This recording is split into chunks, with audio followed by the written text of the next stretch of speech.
प्रातः स्मरणीय पुण्य श्लोका लोक माता अहिल्याबाई होलकर की जन्म जयंती आज सूर सदन प्रेक्षागृह में भव्यता और दिव्यता के साथ में मनाई जा रही है। और आपको बता दें कि ये 299वीं जन्म जयंती पर जो लोगों के अंदर, खास करके पाल बघेल धनगर समाज के लोगों के अंदर एक जोश दिखाई दे रहा है, वो अद्भुत दिखाई दे रहा है। मेरे साथ में डॉक्टर सलोनी बघेल मौजूद हैं। आपसे जानकारी लेंगे। क्या कुछ कहना चाहेंगे? पुण्य श्लोक लोक माता अहिल्याबाई होलकर का जो परिचय है वो अद्भुत है और सभी लोग जानने की कोशिश कर भी रहे हैं, पढ़ भी रहे हैं उनके ऊपर। तो आप क्या कुछ?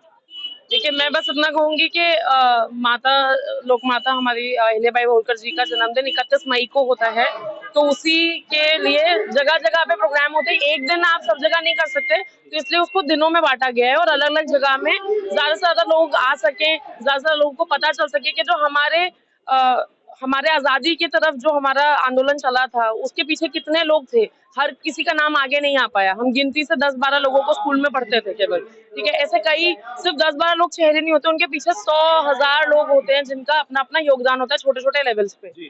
तो अहिल्याबाई होलकर माता जी का भी बहुत बड़ा योगदान था, पर क्योंकि एक एरिया में योगदान रह गया तो सिर्फ उतने ही लोगों तक उनकी बात रह गई। पर अब उनकी पीढ़ी का होने के बावजूद मतलब हमारा ये फर्ज बनता है कि हम उनकी सारी मेहनत, उनकी जो लड़ाई थी, उनकी जो जीवन गाथा थी, सब तक पहुंचाएं। और मैं बस इतना बोलूंगी कि ये गाने बजा के हम माता को श्रद्धांजलि नहीं दे सकते। उनके जीवन के 3 बहुत बड़े जो उनके प्रिंसिपल्स थे वो थे, पहला, वो किसी में भेदभाव नहीं करती थी। उन्होंने अपने बेटे को भी वही सजा दी जो किसी और को सजा देती, जो एक गाय के बच्चे को उनके बच्चे के रथ से गुजर गया था।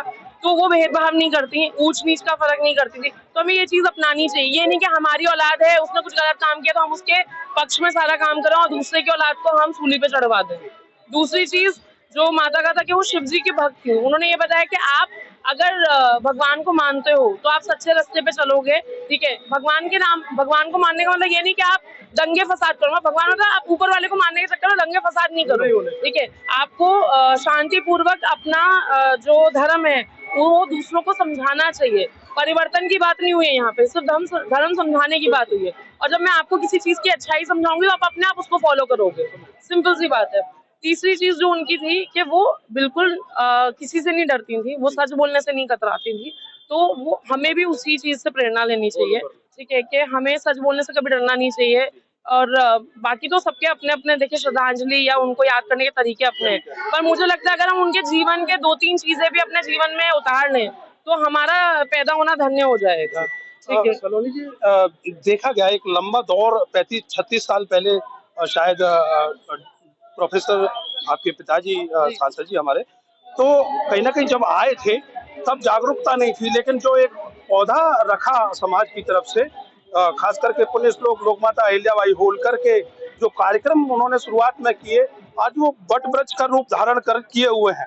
और अगर आगरा की बात की जाए, आगरा को आपके पिताजी ने जो दिया है और खास करके पाल बघेल धनगर समाज को जो दिया है, एक चेतना जो जागृत हुई है समाज के युवाओं में, तो क्या कुछ सीखने की जरूरत है, उनको फॉलो करने की जरूरत है? क्योंकि आपके पिताजी इकलौते दिखाई देते हैं, छटे हुए दिखाई देते हैं, अगर एक राह पर चलने की बात की जाए। बहुत एक अच्छी बात आपको बताऊंगी कि जब इस बार इलेक्शंस में मैं गांव में प्रचार कर रही थी तो मुझे एक गांव में एक बाबा ने बोला कि तुम्हारे पापा हमारे समाज के बी आर अम्बेडकर। उन्होंने बाबा साहेब से उनका कंपैरिजन करा तो मुझे बहुत अच्छा लगा। दोनों के पास लॉ की डिग्री, तो एक ये भी चीज है।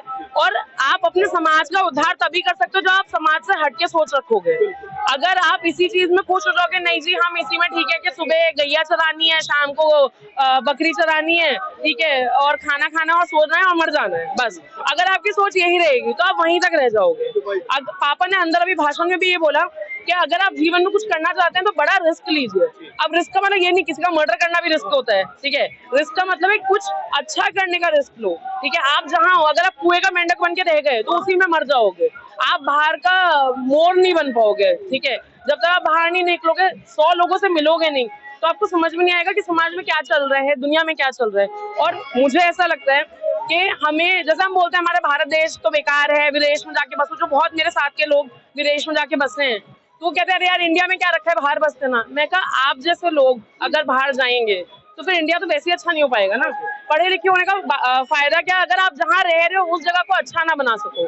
तो वो जिस समाज के हैं उन्होंने उस समाज की बुराइयां भी देखी, कमियां भी देखी, तो उन्होंने वो कोशिश करी कि हम अब आगे वाली जनरेशन को वो चीजें नहीं फेस करनी पड़े। सलोनी जी, एक सवाल लास्ट लूंगा आपसे और कम शब्दों में ही उसको कहिएगा। तमाम कार्यक्रमों में आप जाती हैं, सर्व समाज के कार्यक्रमों में आप जाती हैं, ये पाल बघेल धनगर समाज का कार्यक्रम है। क्या कुछ एक छोटा सा क्लू छोड़ के जाएंगी समाज के लोगों के लिए कि कुछ और डिफरेंट होना चाहिए, अच्छा होना चाहिए और रिफ्रेश इस समाज को होना चाहिए?